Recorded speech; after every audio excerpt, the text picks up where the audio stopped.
The mysteries of the universe, the age-old questions. Where did humankind come from? What is our ultimate destiny?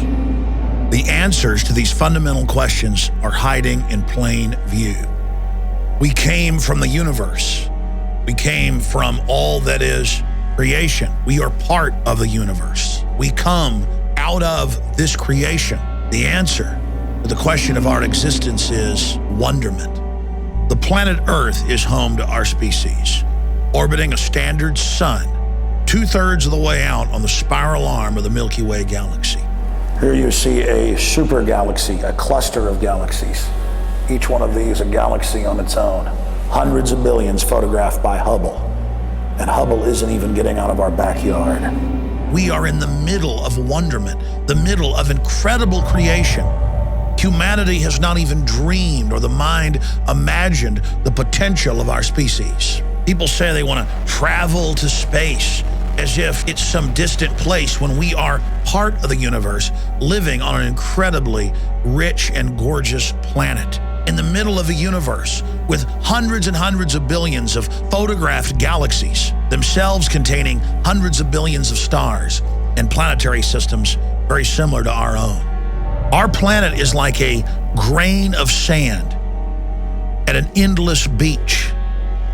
But still, despite the fact that it's so tiny, all of our species' history has taken place on this globe. All the kings, all the tyrants, the heroes, the families, the little children, the discoveries, the passions that were felt. All of those experiences have taken place here on this planet. And though our individual lives are finite, we are connected to our ancestors and their discoveries, their triumphs, their misfortunes. And we reach forward into the future towards our future progeny. And as long as our species is not destroyed, we truly live forever. Of the countless species that have swum in the Earth's seas, flown in the sky, crawled across the plains, humanity is undoubtedly superior to them all. But that doesn't mean that we'll always be here. Hundreds of thousands of species have lived on this planet, sometimes for millions of years before their species disappears, often suddenly. All we're left with is their fossils, snapshots, shadows of what they were. Look at this fantastic fossilized dinosaur skull. Was it the inspiration for the space jockey in Prometheus? Truth is stranger than fiction. All of the thousands and thousands of fantastic species, humanity needs to understand that our existence is just as fragile. Scientists hotly debate whether it was a meteorite, a comet, or other outside threat that destroyed the dinosaurs. With humans, our main threat is ourselves.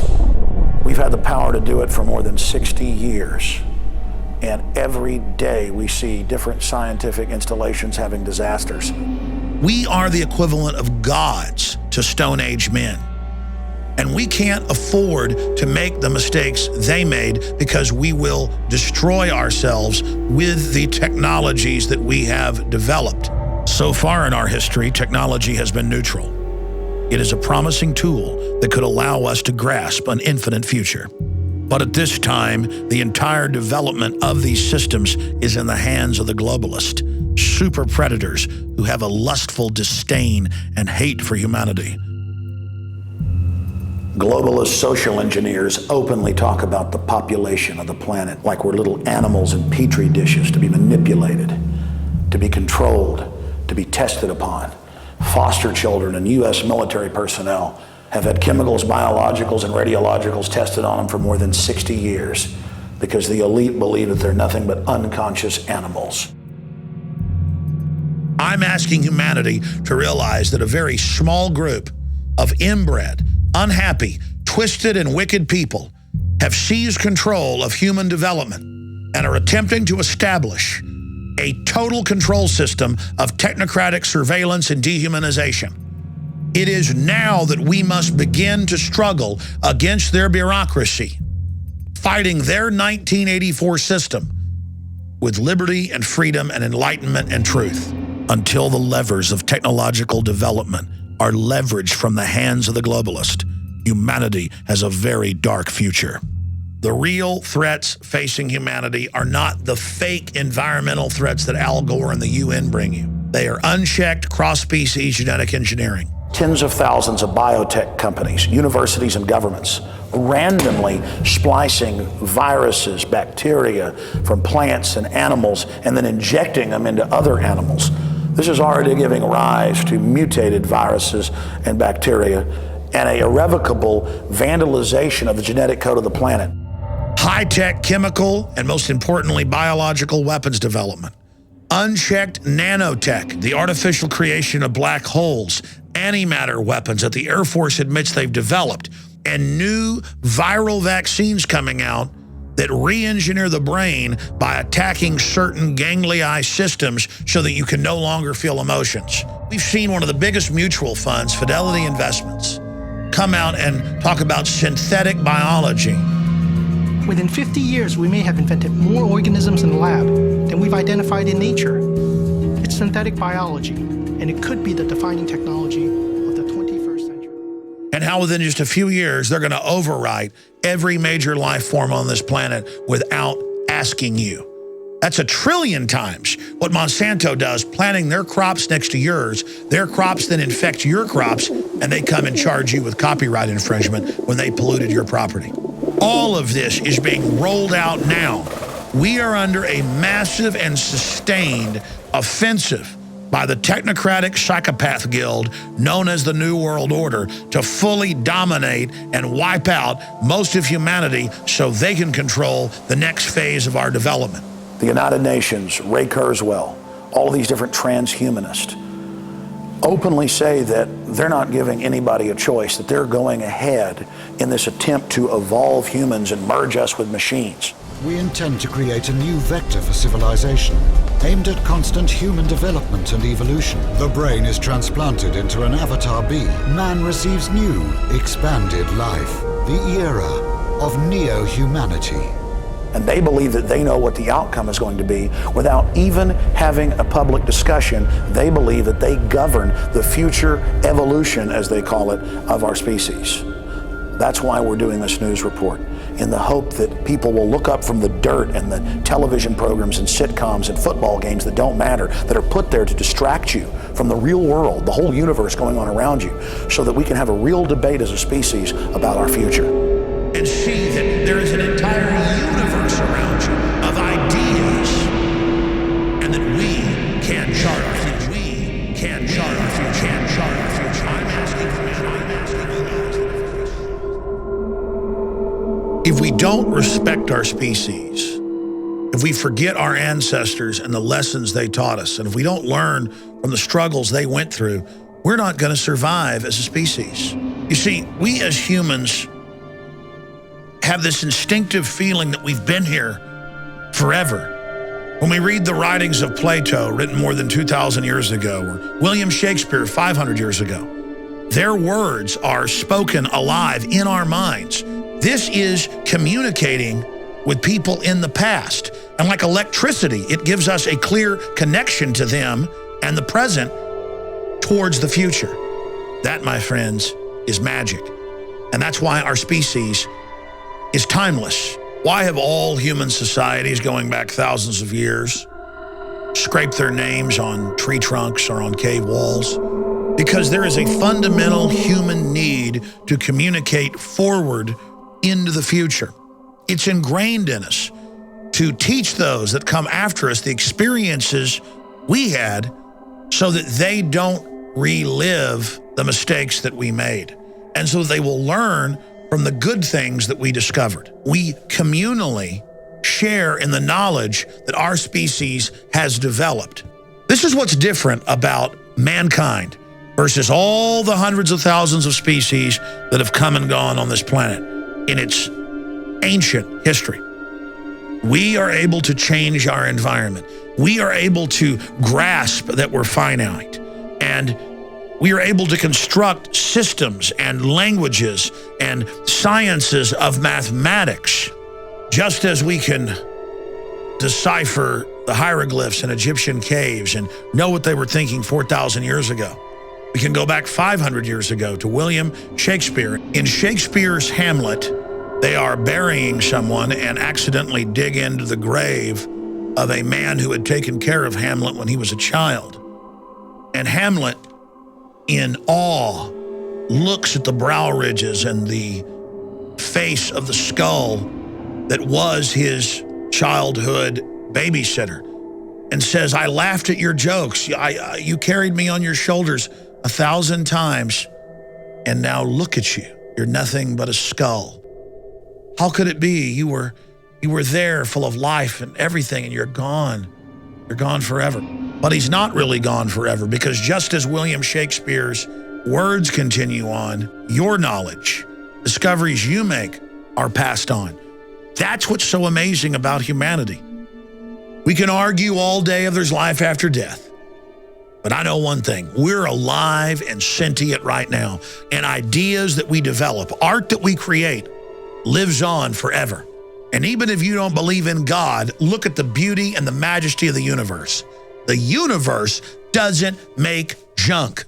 And so don't ever think you're garbage. Don't ever let the system make you feel insecure and hollow inside, hoping that you never advance in your hierarchy of needs. They want to keep you stunted while they live and we sleep. While they are conscious, while we are in a dream state. The planet's social engineers openly talk about us as animals, and they see the society they've constructed as an artificial habitat meant to keep us from ever discovering the wider, real world. It's time to really get outside the box. It's time to realize the wonder that's all around you. If we go back to the Greek philosopher more than 2,000 years ago, Plato, he wrote an allegory or an analogy of people chained inside a cave. Their only reality is images dancing on a wall, a puppet show in front of a fire. And one of them is able to break out and go up to the surface and sees deer and the sun and the moon and the whole world and tries to come back and warn people. And they say, hey, shut up. We've got a lot invested in this mirage. We want the mirage, not the real thing out there. It is our job to try to break people out of this matrix and to see how incredible and magical this universe and this world is. And to realize that we have value. We're special. What do we see through the controlled corporate media? That humanity's a disease, that the world would be better off without us. Too many kids are what's making the planet worse. Human beings are a disease, a cancer of this planet. It looks like you've got a case of the humans. Bad humans. They multiply over 300,000 a day, consuming anything that crosses their path. The establishment is preparing us with a psychological race consciousness memory that we're trash and that we're bad and that we shouldn't have a survival instinct. Earth is just the start. Who knows what's next? They are openly preparing to release biological weapons to reduce the population. This is the real development, not sitcoms on television. The real world is going on around you while you're turning your life over to a television that is literally programming you. Think about what the social engineers feed us. Every television ad, every big blockbuster film has messages crammed into it. You have men going and fantasizing that only Batman or the Incredible Hulk could defeat threats, not the average person. That sports icons are all that matters. And that we're all basically garbage and only this Madison Avenue Hollywood system matters, when it is only a tiny part of the overall spectrum of life going on this planet. And it's a facsimile. It's a prosthesis. It's a fake. It's a fraud. Consciousness is unspeakably incredible. The real world is an infinity more valuable and fulfilling than the fraud that is mainline television and all of these films and this dumbed-down culture that seeks to keep you shuttered inside the cave, to make you feel small and to make you feel like you need the images they project on the wall more than you need the real world waiting right up those steps on the surface.